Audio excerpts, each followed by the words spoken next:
Crew members Ellie and Max are engaged in a heated discussion in the kitchen. All right.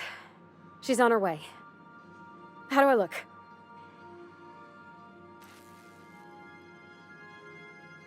Oh, my hands have finally stopped shaking.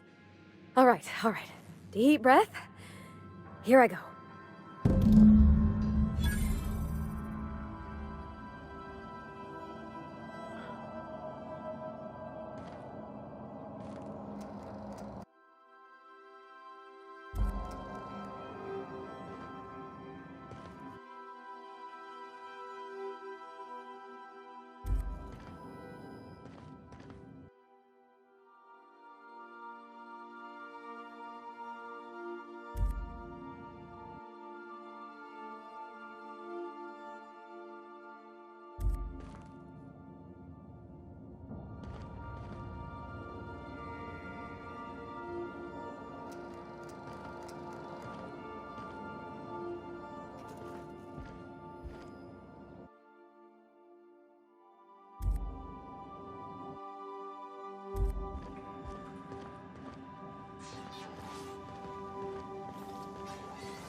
We gotta talk about this.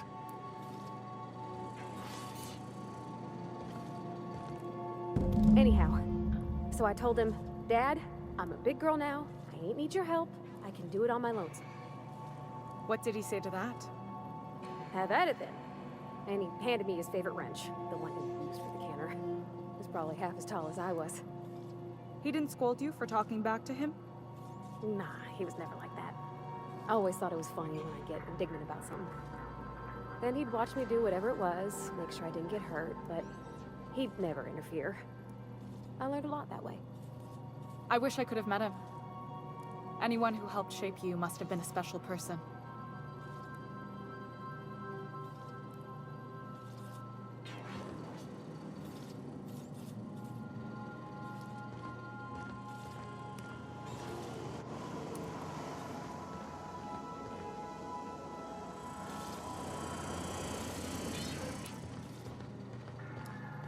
My father and I were often at loggerheads.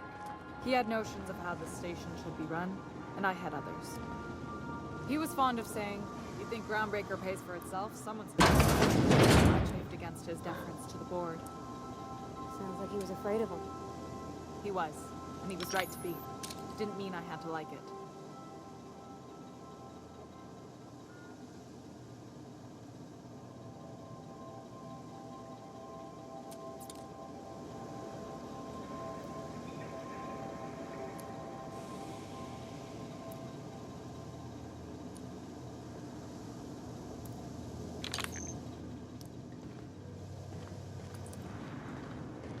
What about your mama? I don't mean to pry, you just hardly mention her, and I've been wondering. She passed when I was small. Taught me how to change a fuse on her deathbed. Even sick, she was patient with me. She kept exhaustive journals of my childhood, my father said. Like she was A/B testing child rearing. Must be you got that exacting nature from her. Exacting is a kind way to put it. Inflexible, my father would have said. Bull-headed. Cold.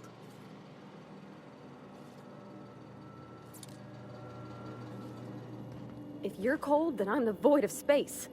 Cold. Pfft, that's the silliest thing I ever heard. Thank you.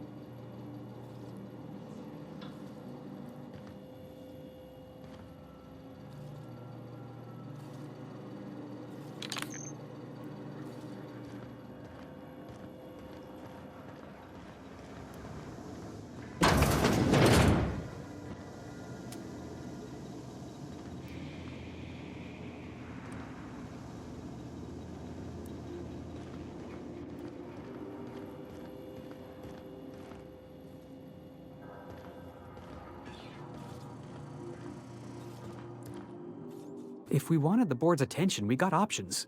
Piracy, vandalism, maybe some light arson. We want to put some fear in the board, right? Get them scared of us.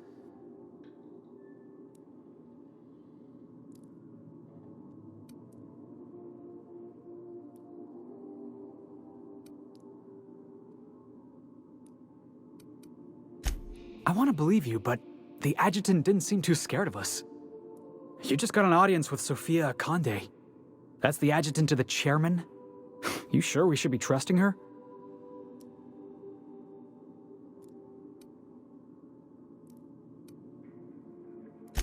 If you think she's using us, why'd you give her the time of day?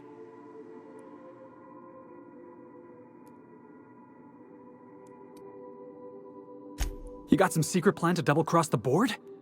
I knew it! Sorry, I probably shouldn't have said that out loud. I know we're freelancers and all. We take work where we can find it. But we gotta be vigilant, you know? This is how the board gets you. A job here, an errand there. Before you know it, you're calling him sir and ma'am.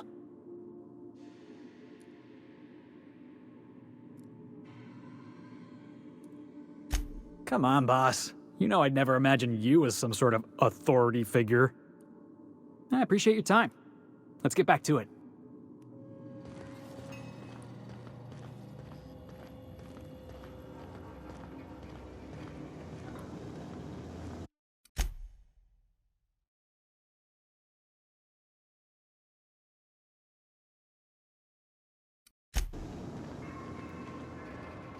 I'm having the best time. You've got a capable crew. That speaks well of your leadership.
Some crew members...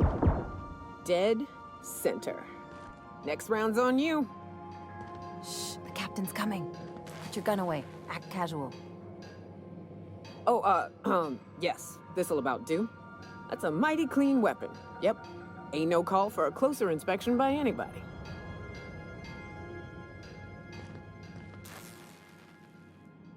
Okay, Captain, she's gone.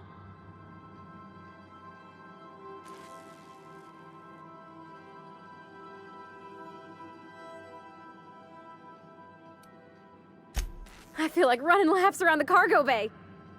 So she got here, and the first thing she said was, "Oh, you smell nice, like mock apples." And I was like, "Yeah, new soap." And then she just sort of touched my arm real gentle-like and called the cut of my outfit elegant. I couldn't hear the rest on account of my heart was beating so hard. Then I led her into the kitchen. I think she about cried when she saw the spread.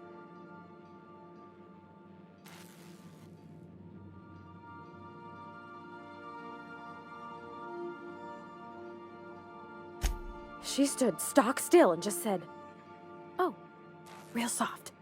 Oh, and let me tell you, I was sweating. And then she blinked and said, "Is that dustback casserole?" I told her how we got Mr. Raymond to bake it for us, so it was double authentic. Made by a real live monarch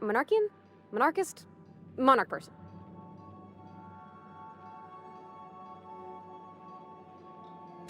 Well, we talked a bunch over dinner about the things we learned just through messages, stuff we repaired, how I taught her to salvage and she taught me to build.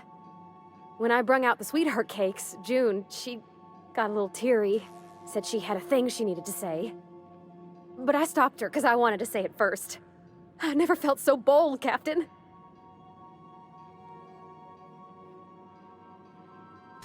I told her about how she made me feel. Bold like I acted, strong, smarter and kinder than I am on my lonesome. I listed all the things I liked about her. And then she pulled out a paper and read a speech. She talked about the things she admired about me, like my cleverness and my humor, and how it made her want to be more open.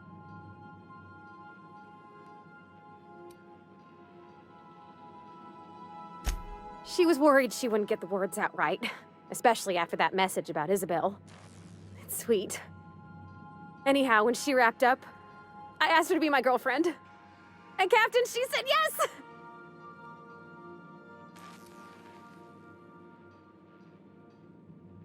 We talked about it some. I told her I wasn't sure how it'd work, how I've had a bad time of it in the past. She said we'll take it as it comes. Fix things together. Share meals, talk.